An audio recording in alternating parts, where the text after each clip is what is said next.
Hi guys, welcome to the third episode of Infotainment. In today's episode, we will learn about the most peace-loving country in the world, Switzerland. The recent tension between India and China has sparked many debates and speculations about war and peace. Some have even claimed that the border conflict is a Chinese attempt to make India look like an unstable country so that the investors that have pulled away from China actually start having second thoughts about investing in India as well. This story is not new. Since the beginning of politics or maybe humankind, communities have been at war with each other. The history of war is as old as human civilization itself. But do all countries participate equally in war? Which country has participated the least? If you look at global rankings for peace, the names of Scandinavian countries will pop up at the top.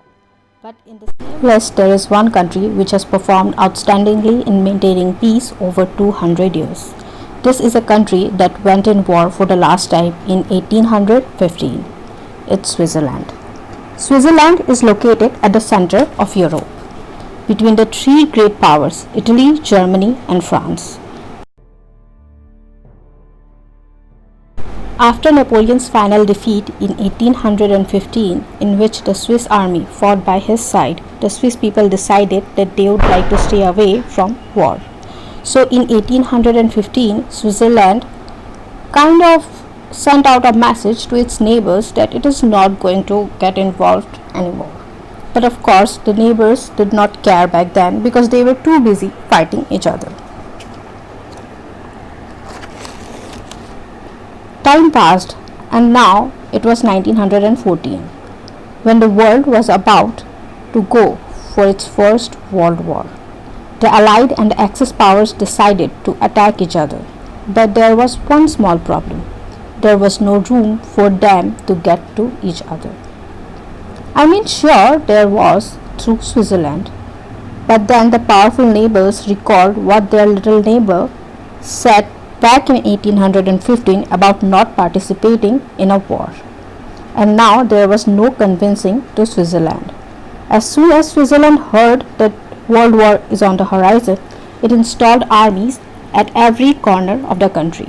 But honestly, who needs an army when you have giant mountains to guard you? Now you have to think, why did these powerful neighbors did not invade Switzerland then?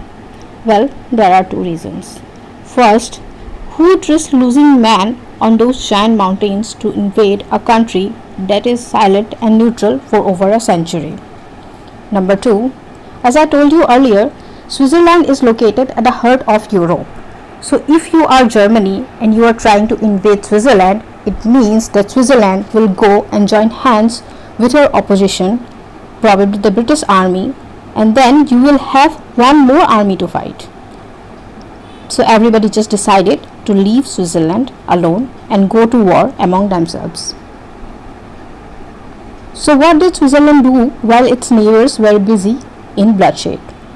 Well, it joined hands with the League of Nations for starters, and then quit it later because they suspected that the League was biased.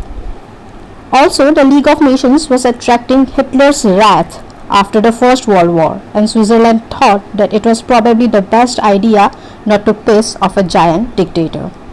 Way to go, Switzerland! So the Swiss people successfully skipped the two world wars. But the policy that helped them do this was a very simple foreign policy that they came up with in 1815. The Swiss neutrality. The Swiss neutrality, which is a policy of non-intervention, means that Switzerland won't participate in any war. It also means that Switzerland won't attack or invade a country. It won't take sides during a war or conflict. It will, however, mediate peace if asked to do so by the parties in conflict.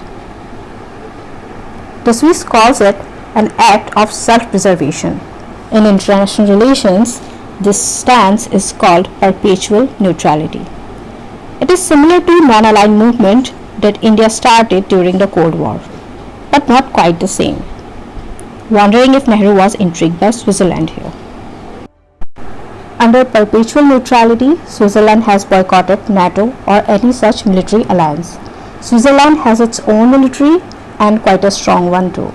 Besides, it is mandatory for all male citizens of the country between age 18 to 34 to attend part-time military training. Moreover, to find its own way through peace, Switzerland also welcomes political immigrants and asylum seekers. Switzerland's centuries-old effort to avoid war has brought it some gifts as well.